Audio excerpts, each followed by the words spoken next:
Hello, I'm Mike Hankey, President and CEO of People's Energy Cooperative. The purpose of this video is to share our 5-year rate restructuring plan and upcoming rate change. I was hoping to deliver this message at our annual meeting back in March, as well as at a few other events, so we could answer questions and clarify any potential confusion in person. Unfortunately, social distancing and stay-at-home orders due to the COVID-19 pandemic prevent us from gathering. Originally, rate changes were going to go into effect beginning of August this year. Given the current situation, your board of directors has elected to push out the rate change 1 month to be effective September 1st. This will help members get past the month of August, which tends to be a month with higher usage. We acknowledge and understand a rate change can cause angst for people, especially at a time like this. Unfortunately, except for one minor adjustment in 2018, we have not been able to adjust rates for accounts previously served by Alliant Energy for the past 5 years due to restrictions put in place by the Public Utilities Commission. That has resulted in an inequality of rates among members, which isn't fair or equitable. We've also recognized that as the energy industry changes, we need to collect our fixed costs in a fixed charge to ensure fairness among all members and the financial well-being of the cooperative. We hope this video will help explain the rate change process, the reason for it, and how it will impact your bill. Before I get into the reason for the rate plan, what it is, and what the 2020 rate changes are, it's important to remember that we are a not-for-profit, member-governed organization that exists to serve our members and communities, not investors. And our mission is to bring value to our member owners and communities by providing reliable electricity, superior customer service, and innovative energy solutions at fair and reasonable prices. The journey to where we are today with rates started about 8 years ago when cooperatives in southern Minnesota looked to purchase the Alliant Energy service territory in Minnesota. Living out the cooperative principle of cooperation among cooperatives, we, People's Energy Cooperative, collaborated with 11 other cooperatives to form the Southern Minnesota Energy Cooperative, or as we commonly refer to it, SMEC, and signed a letter of intent in 2012 to purchase the Alliant territory in 2015. By creating SMEC, we were able to provide one point of contact for the sale of the territory that took place on July 31st, 2015. That's when the communities of Chatfield, Dover, Eota, Elgin, Plainview, and Stewartville joined our cooperative service territory, growing the cooperative by 50%. As part of the Minnesota Public Utilities Commission's approval of the sale, cooperatives were not allowed to change rates for the former Alliant customers for 3 years after the sale, and then were very limited in what could change until the 5-year mark in 2020. The benefit of increasing the cooperative's membership by 50% was that it helped spread fixed costs over more members.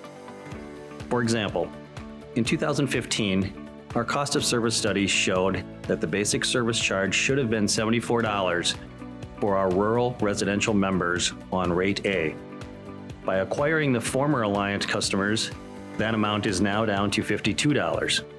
That's because the number of members per mile of line, or density as we call it, went from 5.7 to 7.8. While that is good for the cooperative, keep in mind that at the time of the sale, Alliant had about 102 customers per mile of line, and Rochester Public Utilities had about 65.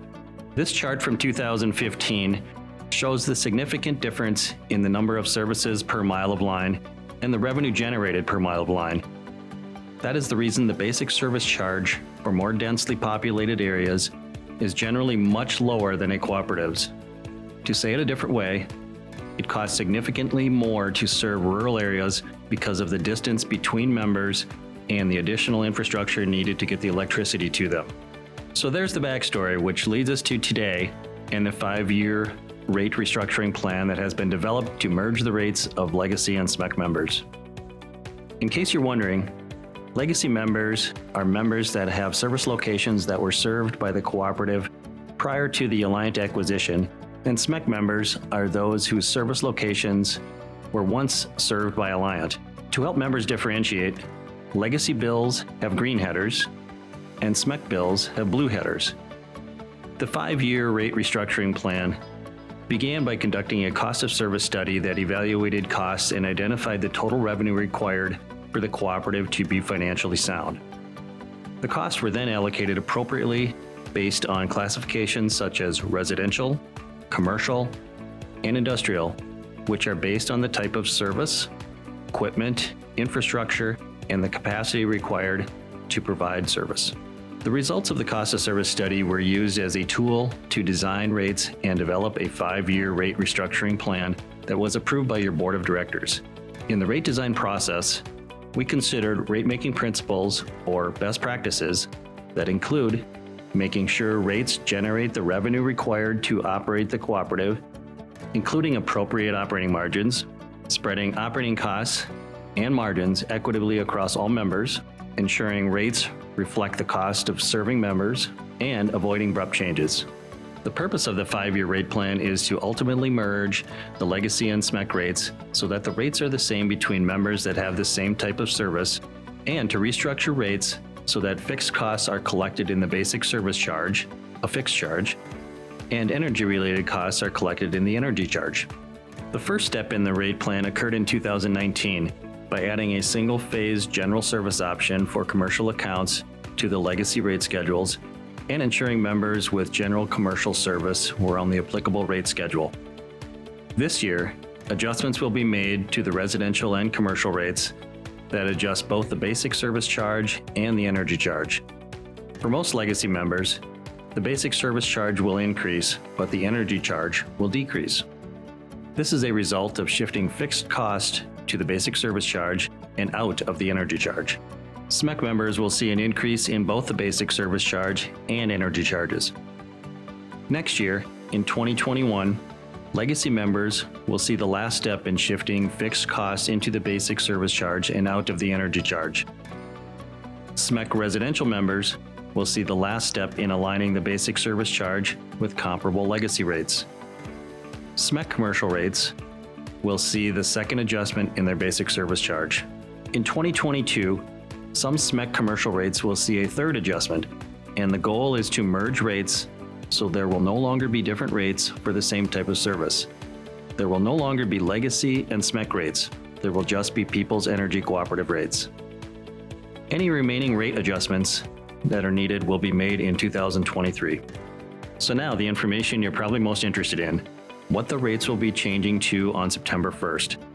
The first step to adjusting residential rates, which affects about 80% of our membership, will happen with a rate change that will go into effect with September 1st usage and be billed in October. On average, residential legacy members will experience a 1.3% overall decrease, and SMEC members will experience a 14.3% overall increase. This table shows the 3 most common residential rates. Rate A, the top rate, is the legacy rural residential rate. You'll see the basic service charges going up by $8, but the energy charges in the far right column are going down. The next rate, AU, is the legacy urban residential rate, which applies to members in an incorporated area. The AU basic service charge is going up $1, and the energy charge is decreasing. SMEC rate 160, the bottom rate listed, is also an urban residential rate. You'll notice this rate has an increase in both the basic service charge and the energy charge, with the exception of the power cost adjustment. It is important to note that SMEC rates increase more because they have not had an increase since 2011, which is 9 years, other than a 1% increase in 2018, and these rates will eventually be merging into the legacy rates. Another way to look at this is how it will affect your overall bill. This table shows legacy residential rate A. 46% of cooperative members are on rate A, and the average energy use per month by this group of members is about 900 kilowatt hours. That equates to an average monthly bill increase of $1.68 under the new rate structure. Notice that members using 1,250 or more kilowatt hours per month will actually see an overall decrease on their bill. This table shows legacy residential rate AU. Approximately 9% of all members are on rate AU, and the average energy use per month is 755 kilowatt hours, which equates to an average monthly bill decrease of $4.26 under the new rate structure. This table shows SMEC residential rate 160. For the 25% of the membership who are on rate 160, the average energy use per month is about 700 kilowatt hours, which equates to an average monthly bill increase of $9.71 under the new rate structure. The rest of the residential rates, including incentive rates like dual fuel and off-peak, are listed on our website on the rate restructure page. Thank you for taking the time to watch this video. I hope you found it informative. Rate making is more art than science and is a balancing act between revenue needs while minimizing the overall financial impact to members.